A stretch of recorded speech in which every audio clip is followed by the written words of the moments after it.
Bueno, yo, siéntese bien, sí. Lo primero, les gracias más entendides, más enceses, mejor dicho, ¿no? A todos vosotros por estar aquí presentes, lo primero.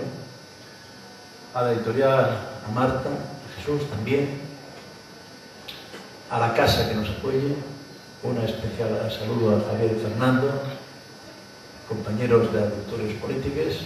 Y un saludo personal, no ver a cada uno de vosotros, entrañable a todos vosotros, con el mío agradecimiento, y muy especialmente, como no, Antón, que acaba de hacer un magnífico, no solo análisis de la novela, sino análisis de los problemas que tiene la novela, que tuvo la novela en su escritura, que efectivamente tiene de verosimilitud la novela en el treslleu de la realidad asturiana, no referente a la lengua, como un problema de verosimilitud que yo y que yo denunciara además a verades, por ejemplo, en Palacio Valdés o en otras ocasiones, ¿no? Bueno, es un problema que esta sociedad no resolvió, no sé si iba a ser para resolver ese problema entre la verosimilitud o realidad de lo que falen los personajes y por lo tanto lo que viven y lo que sienten y con qué palabras viven el mundo, y la capacidad de transmisión en esta sociedad hacia los lectores y hacia la propia sociedad en general a través de la literatura. Dilema que plantea bien Antón, que además enfrénteme a mí a un dilema moral, un problema moral político, y que sé que ya sí, ¿no? Y que de momento pues voy resolviendo como voy resolviendo. Tengo que decir que es verdad que no es narración larga, pero narración curta. El año que viene saldrá un conjunto de relatos, Azorrián Game la Melonga, que editará la antigua editorial de Antón, pero que lleva 5 años por ahí rodando, así que tampoco es que sea muy fácil hacer las cosas en asturiano, ¿no? Bueno, por lo menos si uno se dedica a emborrear permanentemente, ¿no?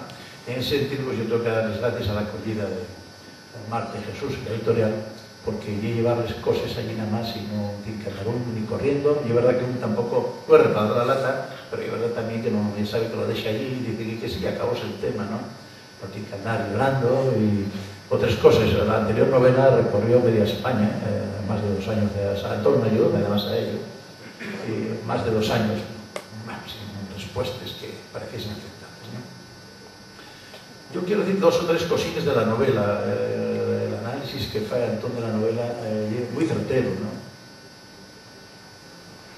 Yo creo que básicamente la novela no es una novela de tesis. Victoria, que está ahí al fondo, interrogándome por ello de otro medio, desde la Voz de Asturias, ayer por la tarde, ¿no? Y yo creo que también otro medio me interrogaba por ello. No es una novela de tesis, la novela que sea una novela, y por lo tanto que sea la novela de los personajes y de las situaciones y de la forma de ver el mundo, de la psicología, ¿no? Pero es verdad que eso está enxarellado con la propia sociedad asturiana que vive, con la propia historia de España, ¿no? Y con ese devenir de la historia de Asturias, que acaba contando, la novela acaba, digamos, con el boom inmobiliario, ¿no? Más o menos 2000, una fecha sin precisar, 2000 y pico, ¿no? Pero acaba en la historia, no la propia novela. La propia novela tiene unas cuantas sorpresas que guarda para el lector, ¿no? En su estructura, ¿no? Pero podría deducirse, podría ser símbolo, ciertamente, en la novela, como Antón trató de ver, ¿no? Trató de ver, no vio. La cosa es que el director esté dispuesto a ver esos símbolos de una situación histórica y política y de otras cuestiones más, ¿no? Esa lectura ya es posible y es muy fácil que la hagan muchas personas, ¿no? Incluso que falan de la novela una lectura muy dramática, ¿no? Esto es, bueno, un poco optimista, ¿no? Un poco ablayadora, ¿no? Repito, ya no por el conjunto de la historia patria, por así decir, que no quiere ser un retrato de la historia patria, sino por la historia de los personajes, porque a lo mejor lo que representan los personajes y aquella troquelación que empezó a aparecer ya a finales del 16 y principios del 17, ¿no? Cuando empieza a aparecer, cuando empieza a manifestarse la crisis de valores del barroco, ¿no? Y empiezan a aparecer los primeros ateos, dicen aquello que no hay más, que no hay sino nacer y morir, ¿no? Que no hay sino nacer y morir, ¿no? Bueno, y a lo mejor lo que esta novela plantea, pues el desarrollo vital, ¿no? de las personas en último término, no tanto el desarrollo de los territorios. Pero eso hay una cosa que espero que vosotros, los lectores atentos, pues vayáis viendo y cada uno diseccione para donde quiera. Quiero señalar una cosa antes de terminar, que termino brevemente, para Marta, ¿no? Y una cuestión importante, ¿no? Yo decía a Marta que esta novela debía procurar venderla en la central lechera, ¿no? Que se cumpla ahora el centenario, ella decía que son corazones empedernidos, ¿no? Pero en todo caso, yo creo que no habrá ninguna novela que plantee un personaje que está enxarellado con el nacimiento de la central lechera, como un conflicto histórico, social y personal en relación con ese territorio. Está muy bien visto, territorio del proyecto personal que la canga, ¿no? Pero también lo podemos ver al arzobispado. Debe ser la única novela en los últimos 50 años donde un cura está bien tratado. Perdón, donde un cura está bien tratado. La única novela de un cura y un personaje humano, efectivamente, como muy bien subrayó Tom, generoso, creyente, no creyente, creyente, generoso, entregado, y solo, no solitario, sobre todo solitario, absolutamente solitario, ¿no? Incluso de los suyos, ¿no? Al final, ¿no? Incluso de los suyos también. Bueno, yo creo que son los sitios donde debíamos ir a picar la puerta, donde debías ir a picar la puerta,